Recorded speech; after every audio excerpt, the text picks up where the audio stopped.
2029 সালে ভগবান নরেন্দ্র মোদী সরকারকে দিল্লিতে আবার ফেরাতে পারবে না। আর বিজেপি খুব দিল্লি কেন্দ্রিক দল, যেই দিল্লির পাওয়ারটা চলে যাবে তখন কিন্তু প্রত্যেকটা রাজ্যে ওদের দাপট কমে যাবে। ওদের 77টা বিধায়ক এত দাপটে গত 5 বছর নাচিয়ে বেড়াতো কেন? আমাদের 80টা ভয় পেল কেন? কারণ ওদের 77টার সাথে দিল্লির আনলিমিটেড টাকা ছিল, ওর প্রত্যেকটার কাছে সিআরপিএফ সিআইএসএফ ছিল। কেউ বাংলা পুলিশের উপর নির্ভরশীল ছিল না, ওদের ভয়ই ছিল না। শুভেন্দুদা কি করতো? শুভেন্দুদা মুখোমুখি ডিআইজি ডিএসপি এসপি এদেরকে মুখের ওপরে গাল দিত, কেউ কিছু করতে পারতো না। আর আমাদের লোকের সেটা করতে পারছে না, কারণ সেন্ট্রাল পুলিশ আমাদের সাথে নেই। তা যখন কেন্দ্র পড়বে তখনই কিন্তু, তাই আমি আমাদের কর্মীদের বলছি যে আগেকার দিনে কে 1998 সালে কেউ ব্রিটিশ আমল থেকে তৃণমূল করেছে আর দেখার দরকার নেই। I have had enough of this নেতাস। যে যাবে যাক, এই এখন বাংলার ইতিহাস এবং তৃণমূল কংগ্রেসের ইতিহাস আজকের দিন থেকে লেখা হবে। যারা আজকের দিনে লড়াই করতে পারছে, আর তৃণমূল কংগ্রেসের কর্মীরা বলছে আমরা দিদির সৈনিক। যদি দিদির সৈনিক হয় তাহলে 10টা কেস খেতে হবে।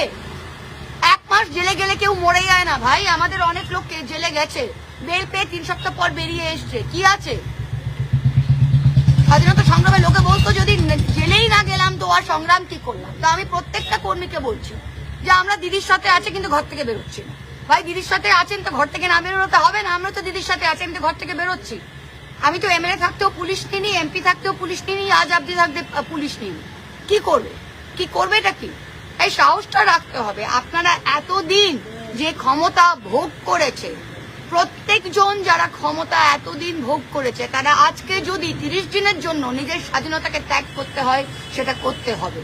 প্রত্যেকটা কর্মীর পরিবার যদি তৃণমূলের পরিবারের সাথে যুক্ত এবং সে লক্ষ্মীর ভান্ডার পেয়েছে, স্বাস্থ্য সাথী পেয়েছে, সবকিছু মমতা ব্যানার্জির দৌলতে পেয়েছে, তা আজকের দিনে সে যেন তার তৃণমূল কর্মীর পাশে দাঁড়ায় আর বলে যে হ্যাঁ বাবা তুই লড়াই কর, তোকে যদি জেলে যেতে হয় আমরা তোর পাশে আছি।